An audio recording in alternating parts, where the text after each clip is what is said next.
Hello, my name's Jason. I'm not an archaeologist, but I do play one on TV. So come join me as we go into the dust.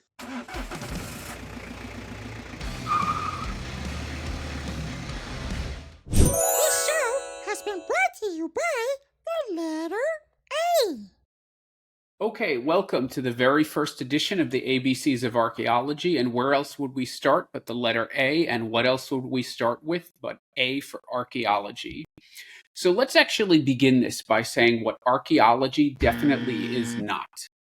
First, archaeology is not treasure hunting. In fact, most times you're lucky if you find some potsherd and maybe some pieces of bone. Number two, archaeology is definitely not finding stuff to put in a museum. That belongs in a museum. So do you. That's a really old school style of thinking. In fact, most archaeological material stays right in the ground. Number three, archaeology is not paleontology. Paleontology is digging up dinosaurs. Archaeologists don't deal with dinosaurs.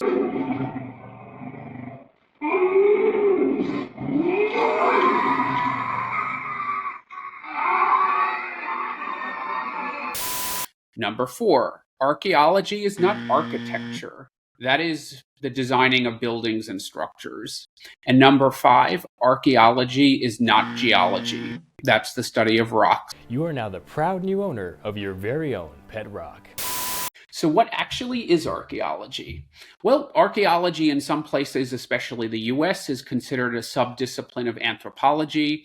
Other places it's its own thing or part of history or part of classics. So it's parked in a few different places. Now, the classic definition is the study of humans and societies through the material record, the material remains of those past societies. So we're talking about stuff.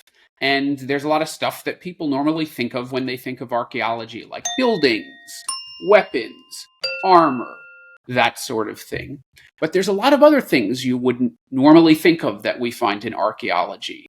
We find human bones and soft tissues and hair, DNA, hello. We find wooden objects, and a lot of these things you wouldn't think would survive, like cloth. And they tend to do well in particularly dry environments like Egypt. That's why we find so much old stuff there. Or counterintuitively in waterlogged environments like bogs and swamps. So there's a whole collection of perfectly preserved bodies from thousands of years ago all over Northern Europe that were preserved in swamps. It's some pretty cool stuff. Now, there's whole categories of other kinds of remains that aren't really human-made, but they're more like human-influenced. And that gives rise to a whole bunch of sub-branches of archaeology that most people have never heard of. There's bioarchaeology. That's the study of all kinds of biological remains at archaeological sites, like bones or other tissues and plant remains. And within bioarchaeology, there's zooarchaeology, which is particularly animals. Animals are in the wild, but a lot of them are pets of people, beasts of burden, even parasites. There's archaeobotany. That's the study of plants, and a lot of the traces of human cultivation and farming and other practices are evident in the plants that we find at sites. Diet, of course, as well. There's ethnoarchaeology. That's almost like being an anthropologist. It's the study of groups of people to try to find equivalents for comparisons in the archaeological record. That sounds a little bit complicated. We'll get to it in a later episode. There's archaeoastronomy. That's basically studying the movement of the planets and stuff going on in the sky to try to make assertions about places like Stonehenge matching up with solar eclipses or other things lining up with points in the sky. That's been really important in the study of certain sites and objects, which I'm sure we'll talk about. There's one of my favorites, which is experimental archaeology. That's kind of like testing stuff out, making things to see how they work, how they might have been made, could they have been made at that time, how they may have been used, how did that build that house, how did they make that pot. It's making and doing stuff in the modern day to try to find clues in the past.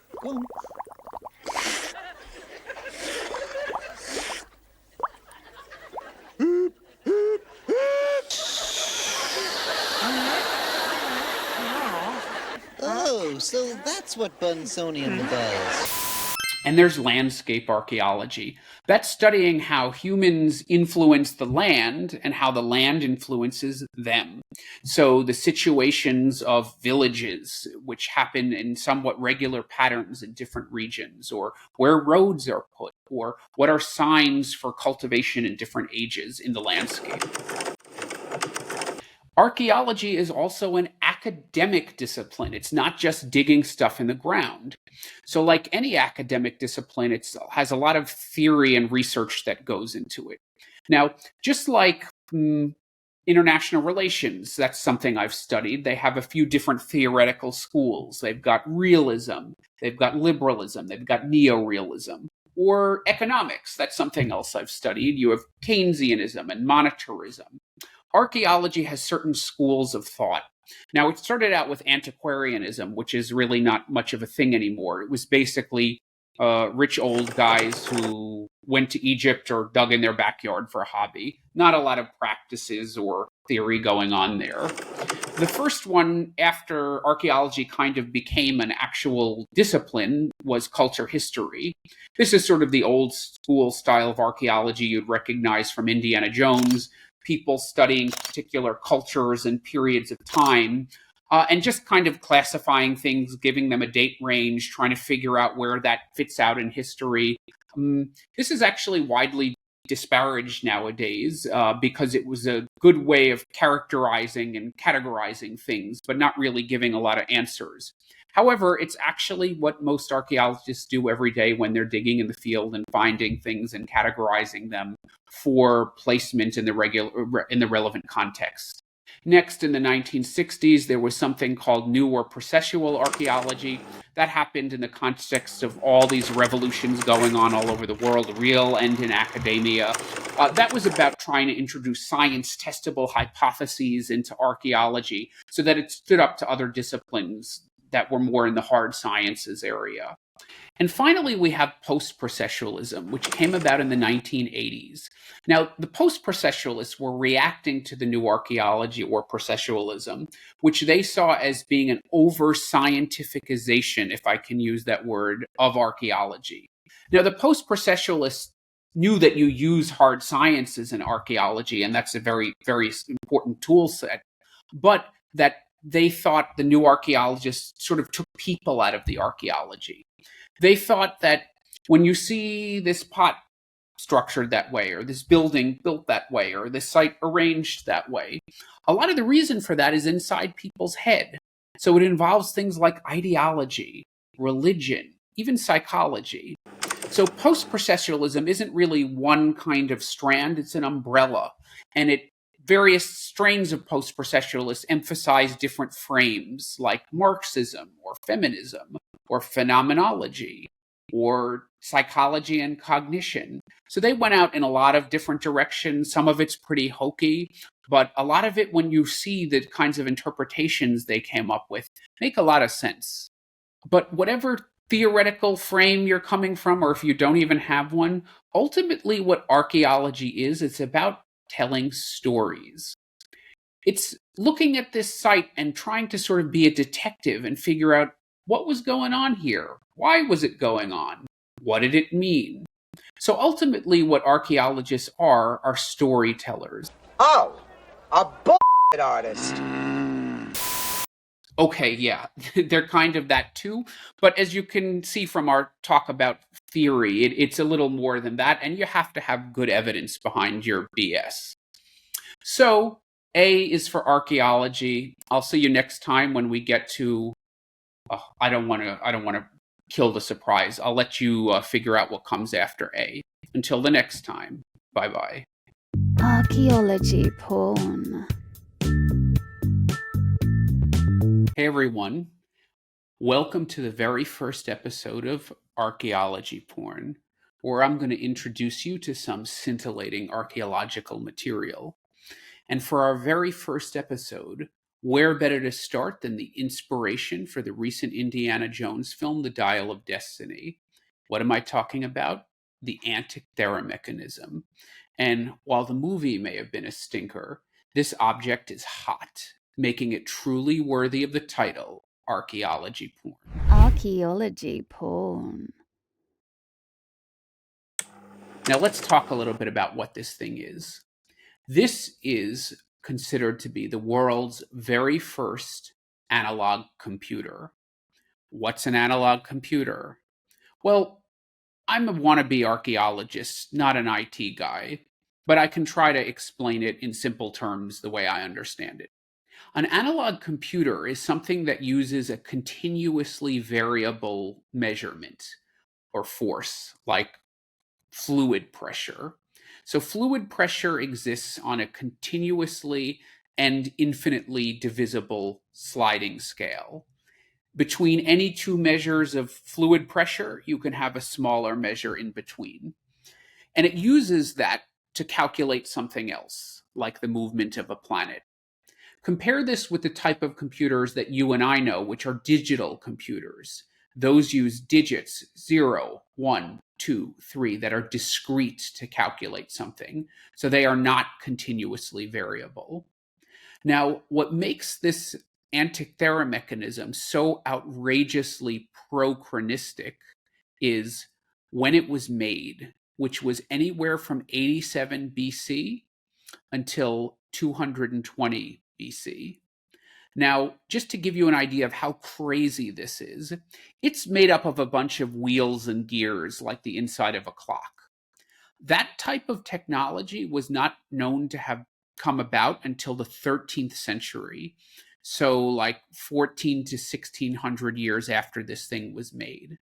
And in terms of analog computers, the first of those came about in the 19th century, so about 2000 years after. One example, which I think may have been the first, was made by Lord Kelvin. Now, Lord Kelvin, if you know a bit of chemistry, you have a few different temperature scales. You have the ridiculous Fahrenheit one that we Americans use. You have the Celsius one, which is a lot more scientific. And you have the Kelvin scale, and that's what Lord Kelvin is most well known for. And he invented an analog computer, I think, to help predict the movement of the tides. And that, I think, is considered one of the first, and that was in 1873. So this thing was thousands of years ahead of its time. So what is the Antikythera mechanism? The Antikythera mechanism is a hand-cranked orrery. What's an orrery? An orrery is a mechanical model of the solar system showing stuff like the relative position and motion of the planets and the moons. So it can predict phenomena like eclipses. Now, this one is so sophisticated that it even models in the irregular orbit of the moon. Anyway, it's all really complicated stuff that it's way above my pay grade to explain. So I'm going to stay in my lane as a pretend archaeologist. It's in 82 separate fragments, probably only about a third of the original. And there are a whole lot of gears, the first ones which were noticed in 1902. So before we get into more specifics about how this thing may work, let's talk a little bit about how it was discovered. So in 1900, the year 1900, there were some sponge divers off of a small island called Antikythera in Greece. Now, they discovered a shipwreck, and they called the Greek Navy in to help them out. Now, that in itself is pretty amazing, because Greece only became independent in 1827. It had been dominated by the Ottoman Empire for hundreds of years. And in that first century of independence, it was struck by war, constant coups and civil strife and overthrows. And the fact that the country, which was then very underdeveloped, could pony up the funds for a naval ship to do an archaeological excavation underwater, that says something a lot about the priorities of this country with its rich history and culture. And it turned out this wreck had major finds. It had marble statues, coins, ceramics, beads, musical instruments like lyres. Bring me a small lyre. Small liar, small liar. I didn't do it. I didn't do it. I wasn't even there. I was at a friend's house. The check is in the mail. Not that kind of lyre. It was literally a boatload of booty. And that's actually what made this thing difficult to figure out, you see, because it had so much different stuff in it. It was hard to tell where it was coming from and where it was going. And that kind of reflects the trade in the Eastern Mediterranean at that time. They didn't have ships that could sail for long, long distances out in the open water. So the thing that ships did is, let's say it was coming from the Levant, or where present-day Israel is. They would go all along the coast and maybe shoot out to Crete or to some smaller islands and go from one to the other, trading as they went along. So it was really difficult to tell the original course of the ship, where it was coming from and where it was eventually bound. Anyway, in the initial investigations, the mechanism was kind of encrusted with the whole bunch of stuff that metal stuff gets encrusted with if it's under the water for a few thousand years. So it was kind of cast aside as nothing special. Now, there was one researcher, Valerio Staes, I'm not sure if I'm pronouncing that correctly, who did in 1902 notice a wheel sticking out of the thing. But he just dismissed that as too prochronistic. In other words, he said, those types of wheels and gears, that stuff wasn't invented for thousands of years after. This was just some modern something or other that fell off a ship among the shipwreck. Nothing to worry about. And with that, the mechanism was locked away for decades in a dusty archive somewhere.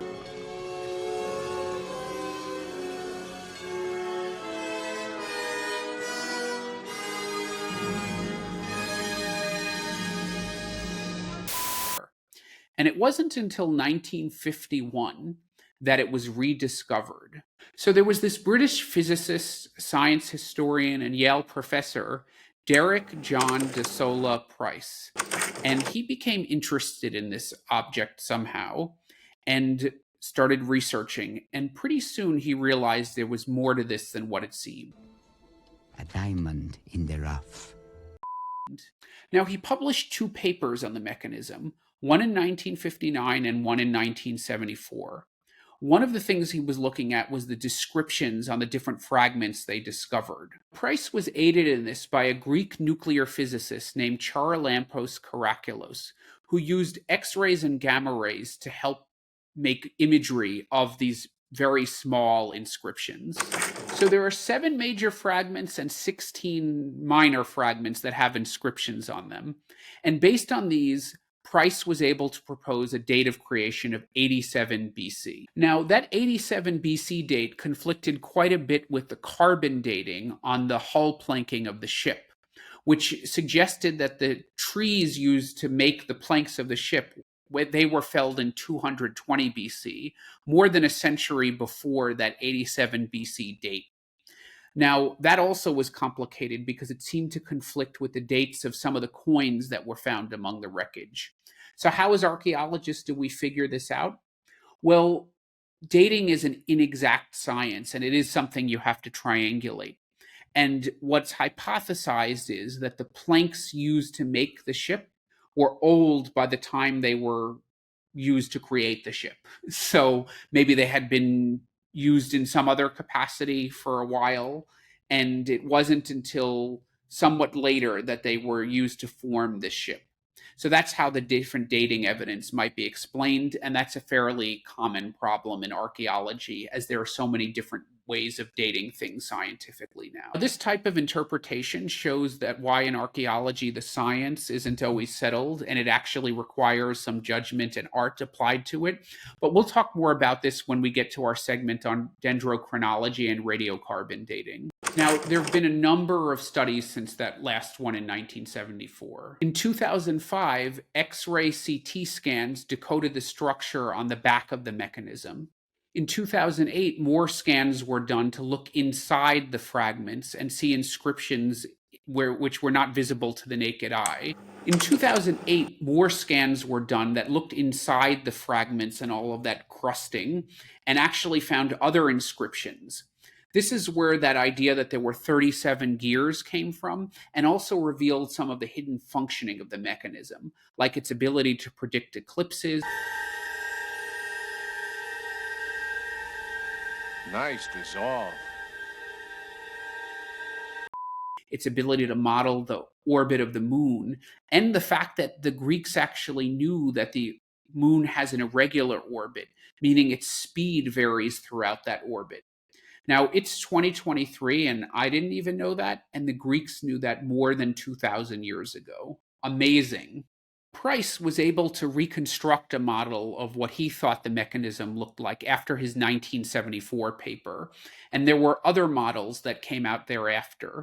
Michael Wright created the first actual working model in 2002, and there were other ones made throughout the 2010s, and I think the most recent one in 2021.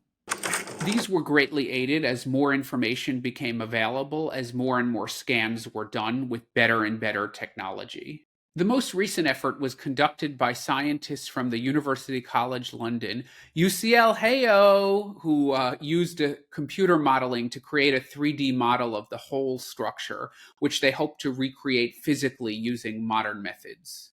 Now, as I've said, the mechanism is really beyond the comprehension of most normal people who are not astronomers, and well beyond my ability to explain. But here are some of the key features of this thing. It shows the ecliptic. That's the orbital plane of the Earth around the sun. The 12 signs of the zodiac. The months and days of the Egyptian calendar, even including leap years. Lunar and solar pointers indicating the location of the moon and even its acceleration and deceleration throughout the orbit. It also predicted solar eclipses and tracked the Metonic cycle, which is a 19-year period encompassing 235 lunar months that repeats itself. Who even knew what a lunar month was? Now, based on some of the calendric information that was found on the inscriptions, there was yet another proposal that this thing was actually created in 205 BC, but that's still controversial.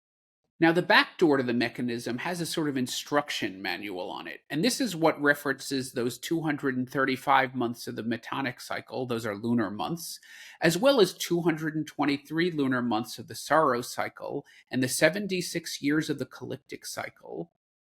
Now, I don't even know what any of that means, so let's just move on. In addition, there have been all kinds of recent dives at the site throughout the 2010s, with the most recent one being in 2022. And these did all kinds of modern surveying and scanning to really map the seabed and the whole wreck site. And there have been some additional finds worth mentioning. They found a nearby wreck. They found additional wooden planking from the hull. They found parts of an anchor and other fitting from the rigging. They found bronze spears and statues, pieces of a marble statue, including a hand, a gold ring, glass and ceramic containers, including amphora, a mysterious bronze disc depicting a bull, which was initially thought to be part of the mechanism, but turned out not to be, a marble object believed to be part of a sarcophagus. Even human remains, including a skeleton. One of the coolest finds was an ancient naval weapon called a dolphin, which is basically a giant lead bulb with an iron spike on it. It weighed 220 pounds or 100 kilos. Now, this was meant to be dropped on an enemy ship in order to pierce the hull, but it was not believed that that's what led to this ship sinking. In 2022, archaeologists got permission to remove some large boulders that were littering the wreck site.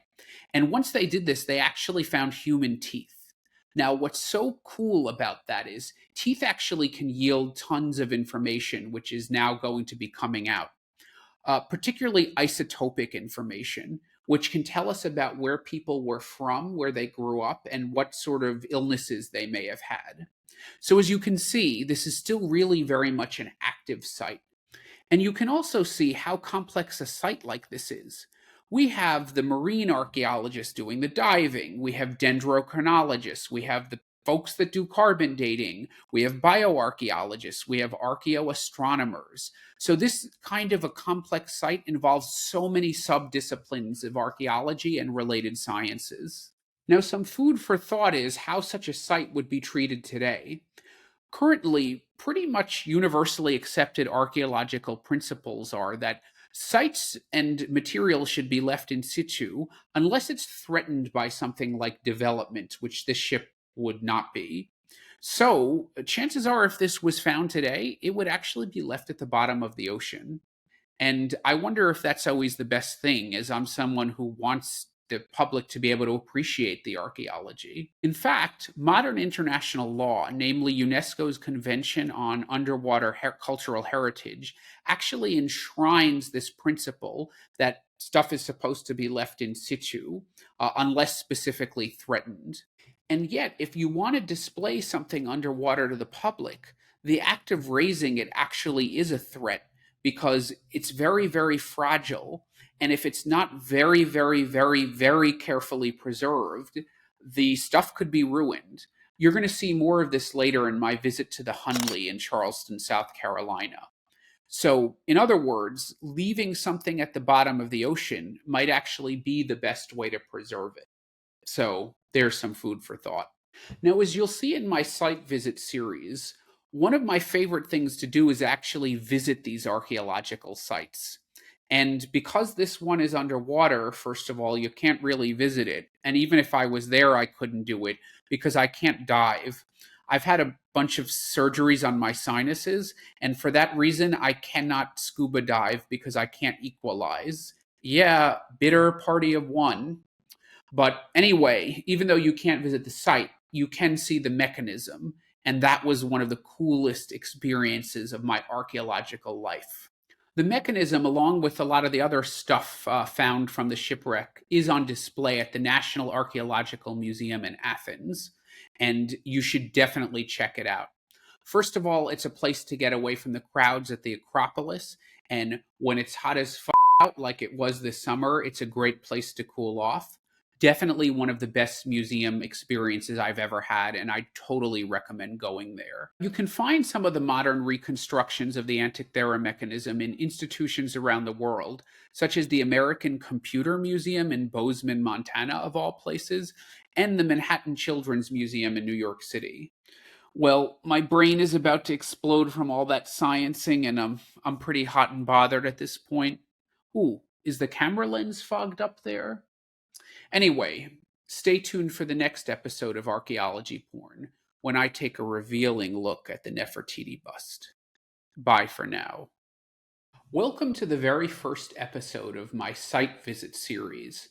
This is where I bring you to different sites around the world of archaeological significance. Now, as you probably remember, traveling is one of my very favorite things to do, and I've been to more than 70 different countries, and typically archaeology is at least involved in those travels, if not at the center of it. Now, today, I'm going to take you to a very different kind of archaeological site.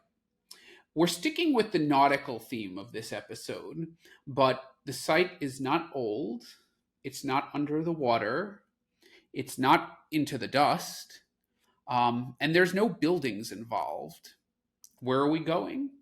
We're going to the modern metropolis of Marseille, France, in southern France, and the site is Cosquer Méditerranée, or as us Americans might say, Cosquer Méditerranée. Now, one thing I love about visiting archaeological sites as opposed to just reading about them or watching documentaries is actually seeing where they fit in the landscape, how they're integrated into the people's lives, how even devoid maybe of their original religious, ritual, economic, or other significance, they still somehow play a role in the unfolding story of the lives of the people where they're found. There are certain sites that actually help contribute to a certain sense of national or local identity.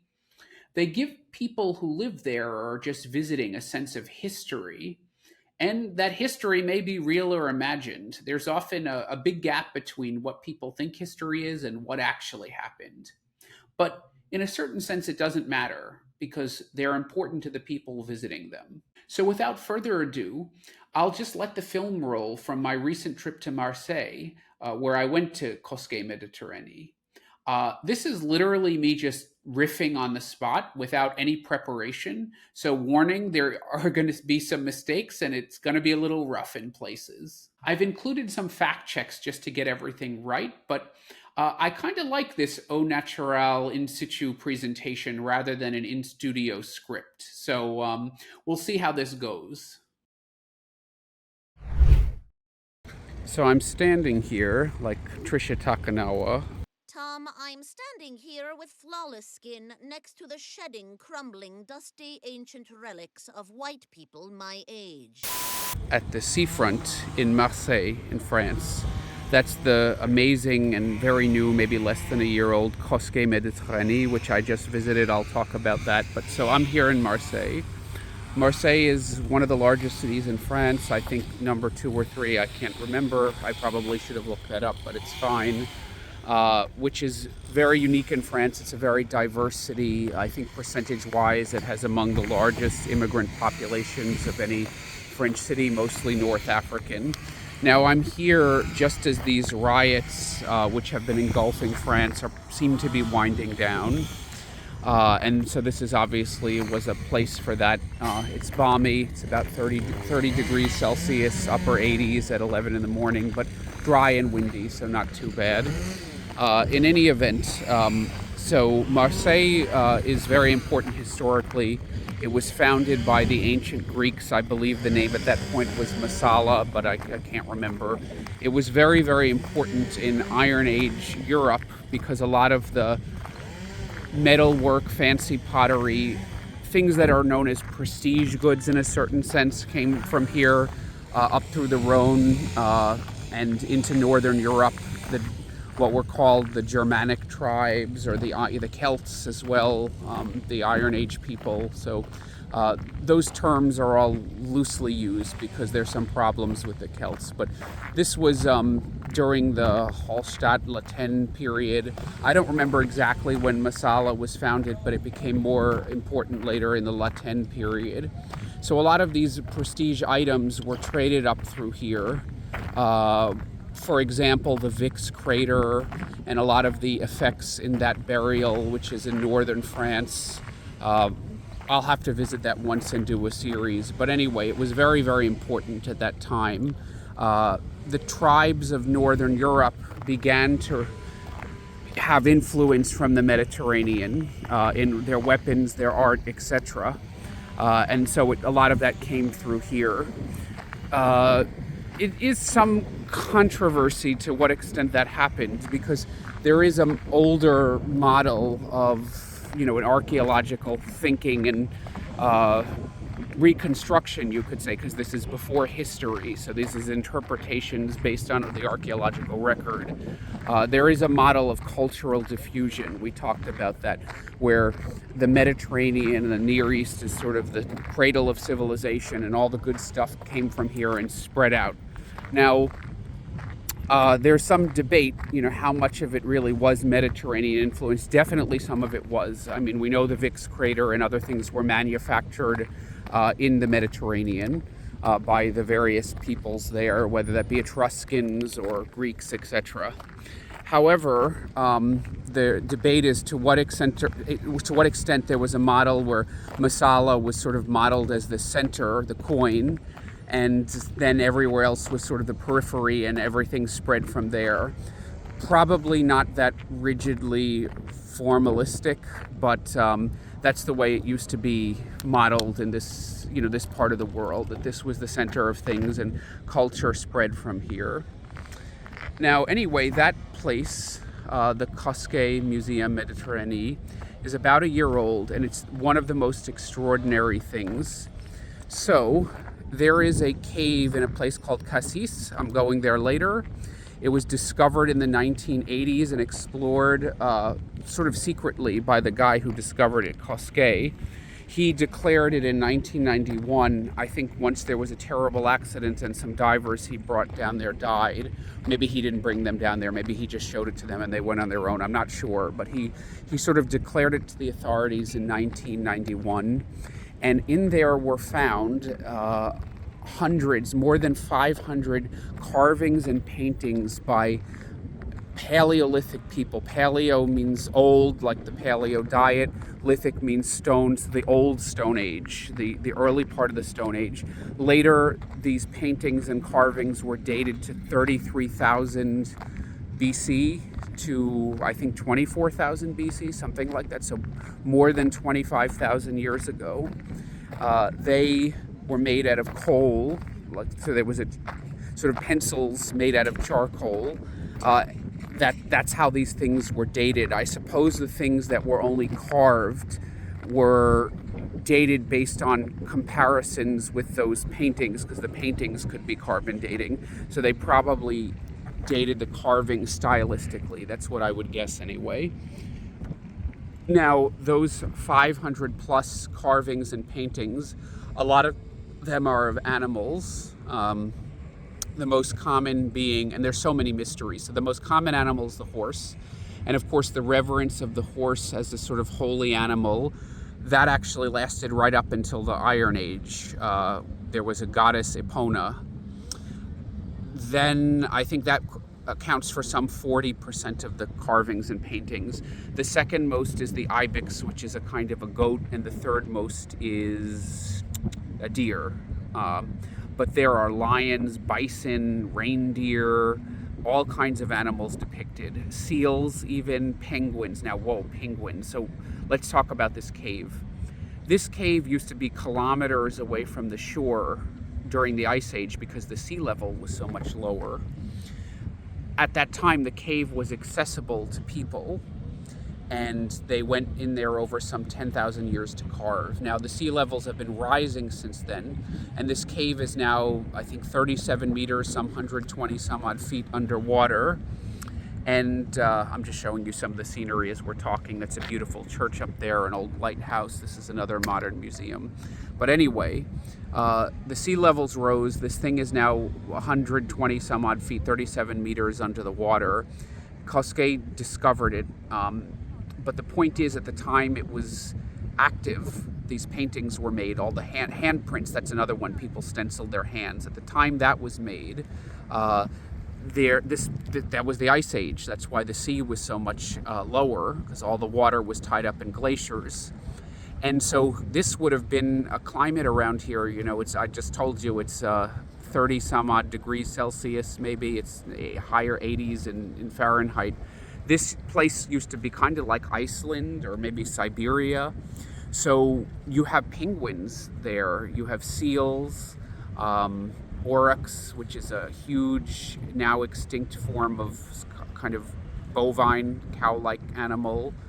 And there's just so many mysteries, as I was saying. So for example, at that time, the most common source of meat for people in this area was reindeer. I've eaten reindeer before in Finland. I lived there, it was delicious. But anyway, you only have one depiction of a reindeer. You have only one or two depictions of fish, which is very common in European cave art of this era. Not very many fish. It's common to have few of them. The most common being the horse, and then the ibex, and then the deer. That's the normal. They're in the normal ratios. I think it was something like 80, 30, 15, and that's normal. You have very, very few depictions of people, and when people are depicted, they're sort of insignificant and sometimes ambiguous, that they may have animal-like qualities on them. Now, the reason I'm filming here is because the filming was not allowed in there, which I understand. It's a groundbreaking new museum. So there's a lot of mysteries around these paintings, why certain animals were depicted so infrequently, why people are depicted in an odd way. Those hand stencils, some of them seem to be missing fingers. Or is that because fingers were cut off? And believe it or not, anthropologically, we know that there are populations of the world that do that ritualistically. Maybe at different points in their life they remove fingers. Were these fingers cut off as a punishment? Or, much more optimistically, were these fingers, is this just like the fingers were bent so they didn't come up in the stencil? We know hunter-gatherers, and we know that through anthropological research, use hand signals when they're hunting. But hunting obviously would have been important to these people, but that's not what's being depicted on most of the cave. Most of the cave, where you see humans, they're small and insignificant, and the animals are big. However, there is one part of the cave where you see all these animals next to each other that shouldn't be next to each other, like seals next to horses, seals next to ibexes, and usually the seals, I think, are depicted with horses, but this cave is a little different. They're more often with ibexes. You see them full of arrows or spears. So that was a depiction of some kind of hunting. So it's all just very mysterious, but it's 33 to 20 some odd thousand years old. Now, why did they build this here? Number one, so people could have access to it. They built a perfect model of the cave in there. So that's what the museum is about. There are some informational parts, there's a couple videos, but it's a reconstruction of the cave that you sort of go through in a very slow kind of Disney World ride, but it's just a perfect model of the cave that was created through, I think, laser scanning and then built physically. They teach you about the site, and you get to see exactly what it looks like. Now, they built this, again, first just to give people to access to all that, because not everyone is going to dive down 120 feet. It's fragile. People will destroy the site. But because of the rising sea levels, that means this cave is probably going to be destroyed. There's already parts of the paintings that are underwater, and it's going to be damaged and slowly disappear. But so they've created it here for everyone to access. Some other interesting things that you can see in the cave is other traces of human life, like the people built fires inside the cave, so you can see the staining and some of the minerals from the smoke, and red staining from the flames as well on some of the stalagmites and stalactites. The cave looks very much like these Paleolithic people would have seen, because I know from visiting caves there's some metric that they teach you about how fast stalagmites and stalactites grow, but it's very, very slow. I'm making this up because I can't remember, but I think it's like 10 centimeters per 10,000 or something like that, 1,000 years a centimeter. In any event, the point is the cave, I think it's maybe more like a centimeter for several thousand years. So in any event, the cave looks very much like it would have to our Paleolithic ancestors. The only difference being the parts that were actually changed by that, you could say the anthropomorphic, the changes that were brought about by people, which are these stainings and remains of fires and paintings. The fires are excellent sources of charcoal material for carbon dating. Again, that's how they sort of know how old things are. So all told, it's a pretty awesome site, and it makes me want to visit some of the other famous cave painting sites in Spain and France. I cannot remember which of those you can visit, or that just museums. They obviously have to be very careful, because humans will degrade these caves and sites. Even the breath of humans do stuff to the minerals in the caves, and I know that from having visited some. So this is a different side of Marseille. I'm going to go later and I think take a boat ride around Cassis, where this cave is. That's I guess a town on the coast, maybe 10 kilometers southeast of here. And so we'll go on a boat. We'll maybe see the town. So that'll be the area where this was discovered. Mr. Cosquer, I'm not sure if he's still alive. I mean, he discovered this in the 80s, and I think he had been a long-time diver, so he's very old if he's still alive. But amazing site that he found for humanity, and he found it in a very timely fashion, considering the progressive degradation of the site.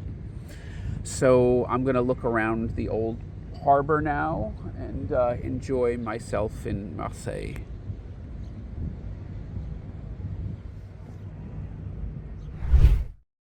So that was all about the history and the significance of the site.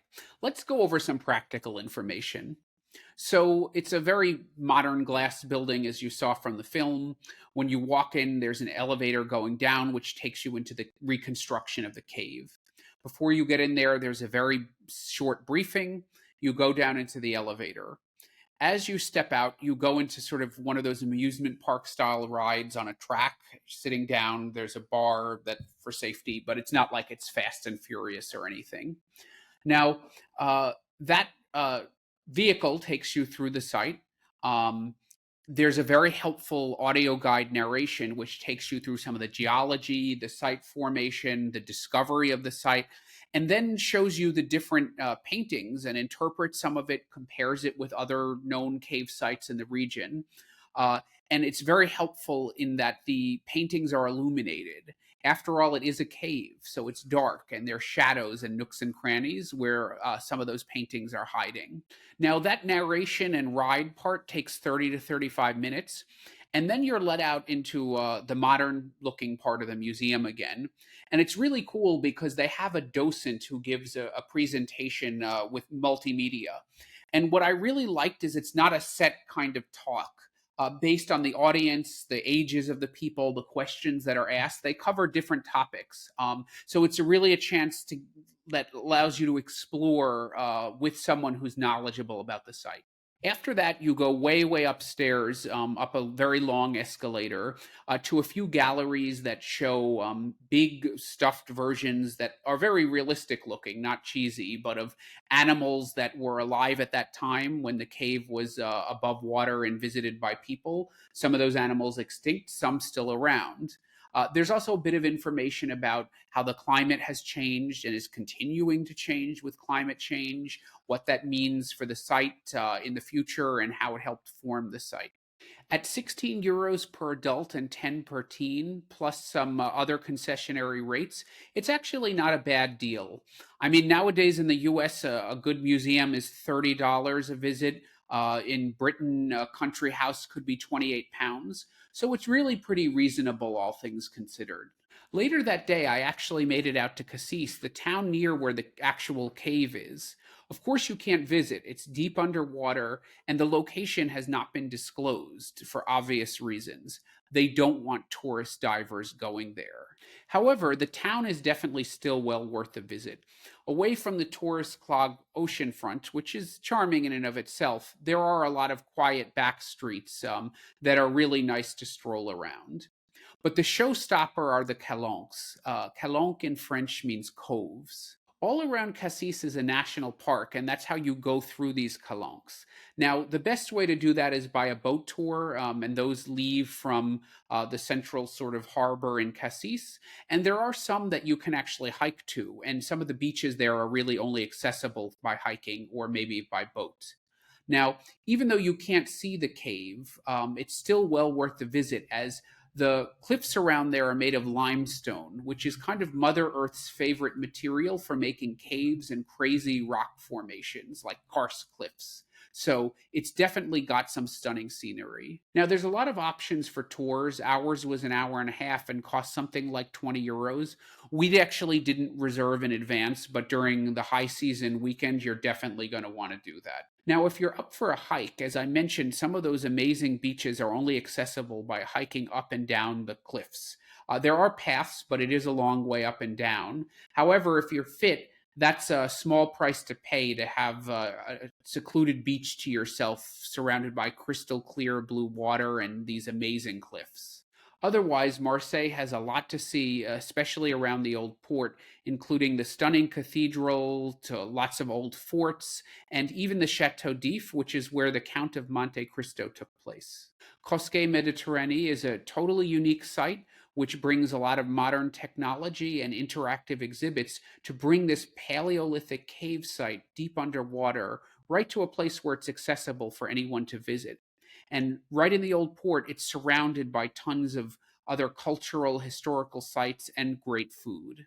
The museum is fun, informative, and uses technology to tell the historical, ecological, and archaeological story in a complete and compelling way. You can fact check me on this, but I think it's pretty much of a one-of-a-kind site, and it's definitely a 5 out of 5 in my book. Definitely recommend a visit. Hey, if you like what you heard, give me that thumbs up below, hit that bell to subscribe, or if you want to support more independent archaeology content, consider contributing to my Patreon, where you can enjoy some exclusive members-only benefits and other goodies. Until the next dig. Subscribe, or if you want to support more independent archaeology content, consider contributing to my Patreon, where you can enjoy some exclusive members-only benefits and other goodies. Until the next dig.